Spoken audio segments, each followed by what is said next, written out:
Roadmap Series number 7, doing the key of F. We're jumping right in, doing these 8 licks and riffs that we're working on. The first one we're going to jump right into is the simple line, and we're going to wrap it up with the hook lick. So I'm on the simple line, I'm going to find the root note on the 5th string, and it's going to wind up on the 8th fret on the 5th string, and that's my F note. So there we are, and we're going to play the simple line lick. Okay, starting on the F note.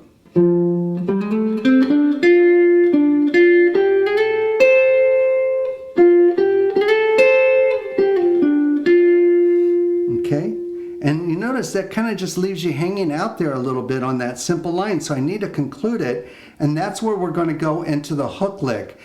On the 2nd string, we're going to find the root note, which is, there it is, on the 6th fret.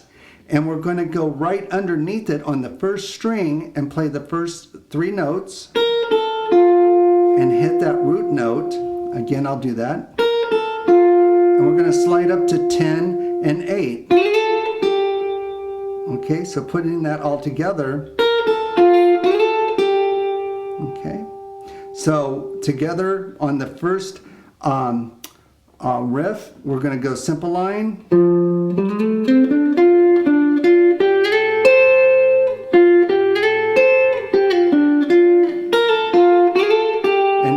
On that hook lick.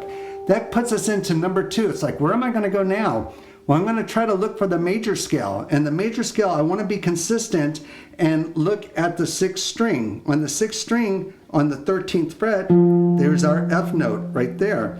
But that's going to be a little high. And we can do it on an electric guitar, but on an acoustic, that's going to be very difficult. So I'm going to drop it down to the 1st fret, and there's our F note right there on the 1st fret, and we're going to do this riff doing a 3-note major scale lick on each string, and it goes like this, really slow. And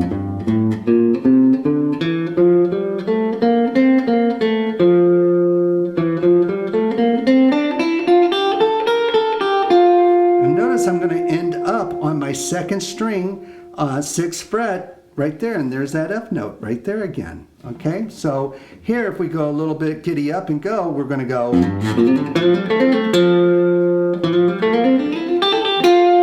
Okay, and we're there and we land right there. Okay, so that's kind of cool. There we are. We did our 1st and 2nd, 1st simple line, 2nd major scale, and now it's going to go, what am I going to do now? Let's go into the dissonant. The dissonant chromatic scale is going to go right, it lands us right here on the F note, and we're going to do the chromatic dissonant lick. Okay, and the beginning is our root note on 2nd string. And we're going to chromatic, we're going to just go note to note, and that 3rd note, it's awful. It just doesn't belong. It's not in the scale. But together it sounds really good. Okay. Something I wanted to show you that's not on the tablature is when I do the chromatic scale, a lot of times I'll jump into this lick just so you guys know.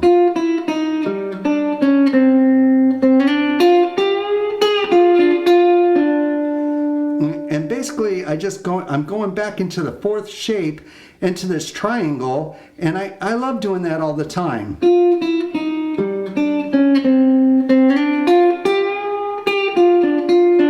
Okay, I do that a lot, but I'm trying to be consistent. So in the dissonant, what I'm going to do is after the 3rd lick, the dissonant lick, going here, I'm going to look for an arpeggio to go into after the dissonant. So here, the dissonant, or the arpeggio after the dissonant, I'm going to go right up to the 5th string again and find my root note on the 8th fret. There it is. And I'm going to do this arpeggio, and I love this arpeggio, and we've been doing them, so hopefully you guys are getting used to it, and it's like, oh yeah, there's that arpeggio again. So we're going to do the arpeggio lick.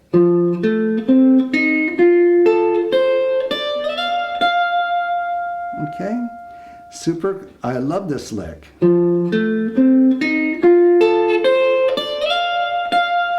it's going to wind me up right here on the first shape pentatonic, right here on 13 on the first string, right there, and there's our F note. Okay, so that's why I just love doing this arpeggio. And what I'm going to do is like, what am I going to do after the arpeggio? Well, you could do a lot of things. You know, you're in first shape pentatonic. You know, you can go first shape. You could do all kinds of stuff, but I'm going to be consistent. So on the after the arpeggio, I want to hit these relative minor licks, which I think is really cool. And so what I'm going to do, notice, and those of you guys that study with me, you're going to be like, yes, yes, I know, Mark.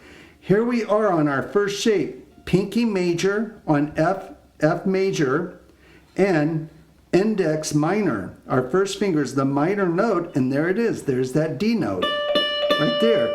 And remember, in our major scales, our minor scales, they're always married. They never get a divorce. And so if I'm playing F, my minor note is going to be the D note. And so I'm going to find these D notes. There we go. So here I've already played 2 D notes. Right there, there's our second one. And then I'm going to find the third one. Okay, and going into here on the 12th fret on the 4th string is the D note right there. And to wrap us up, I'm going to go back to the 3rd string and slide it down onto the 7th fret, and there's our D note right there on the 3rd string. So all together, going after we do the arpeggio,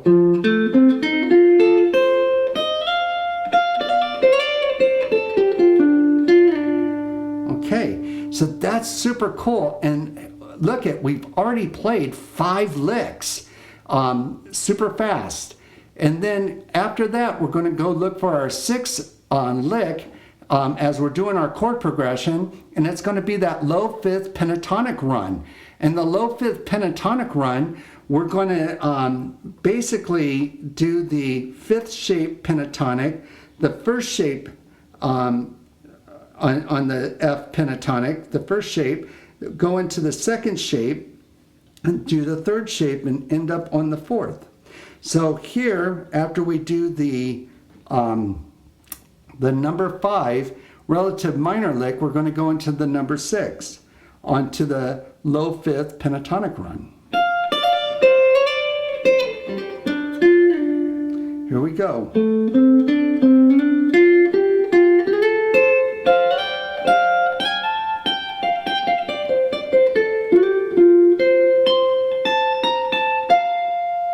Okay, so there we are, and notice all of a sudden it hits me right here on the 18th fret on the 2nd shape, and that's our F note, doing that low 5th pentatonic run.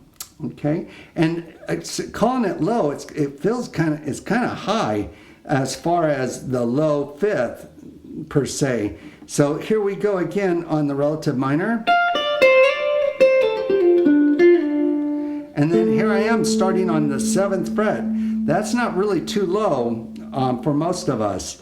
But here we go, going on that low 5th shape.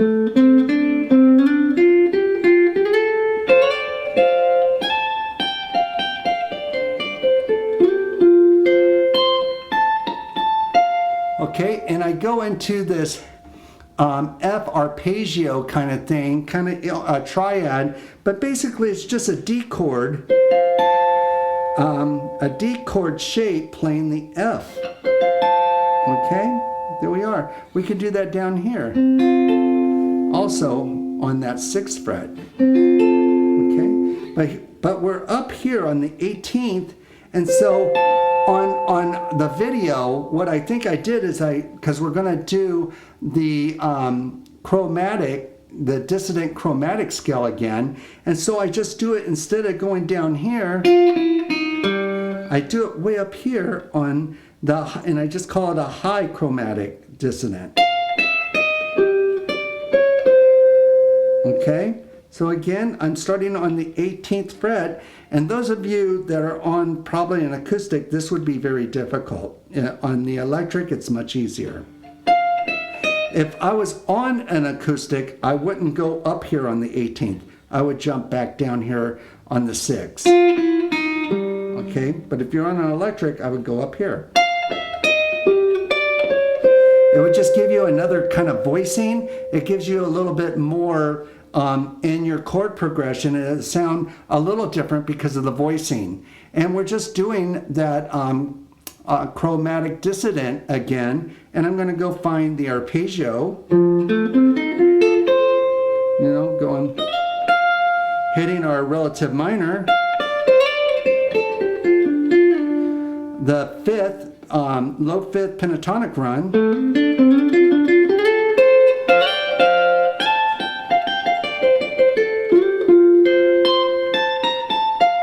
Okay, and then that's going to wind me up to do these double stops, and that's going to be number 7. Number 7 is these double stops going. And notice on my video, I didn't do it way up here on the 18th. I went down here to the 6th fret and did it down here on the double stops. Okay,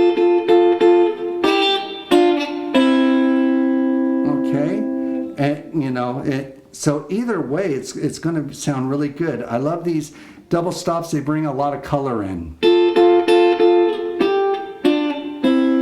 Okay, and then again, something that's not on the tablature, the double stops, when I'm going to do a double stop, it's going to put me in the second shape, and you could do this kind of little conclusion lift. You know, going into it.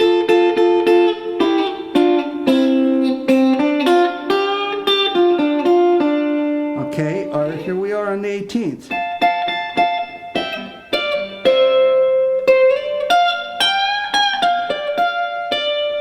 Okay, so that's not on the tablature. I'm just trying to throw little nuggets out there to, you know, you guys that are trying to grow. It's like, wait, I really want to get more licks in my pocket. Okay, so that's our double stop, and we went down here on the 6th fret. And then I'm like, wait, after my double stop, I'm going to wrap up. I need to wrap this up. And so I'm going to wrap up hitting my root notes. And so I'm going to go find, wait, where am I closest? My closest root note on the 2nd string is going to be the 6th fret, like we've been talking about. What I do is I play over, back and forth over that 2nd string root note. And so I'm going to go after the double stops. Wrap up, and here I'm going to go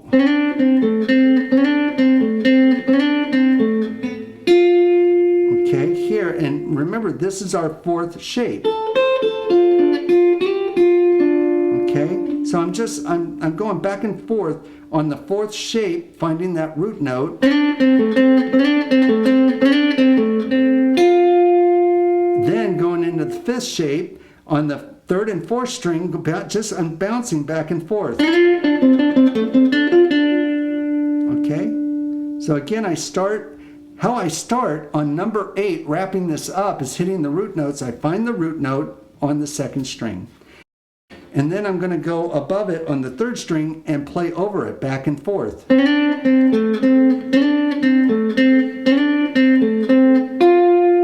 I'm going to move up to the 5th shape. Okay, so all it is the 5th shape. But I'm just playing on the 3rd and 4th string. Okay? Now 2nd string, because of the root note. Now I'm going to go up to 5th shape. And we're going to wrap it all up going into 1st shape. And here, our 1st shape. All right, you guys. this is so cool. I love the key of F. There's so much to do, but just focusing on these 8 riffs and licks, I'm hoping you guys are getting something out of it. We're going to finish up on the key of G coming up, and then we're going to try to play all of them in the key of A, B, C, D, E, F, G, all at once in a like 9-minute chord progression. All right? So keep it jamming. I'll see you on the next one.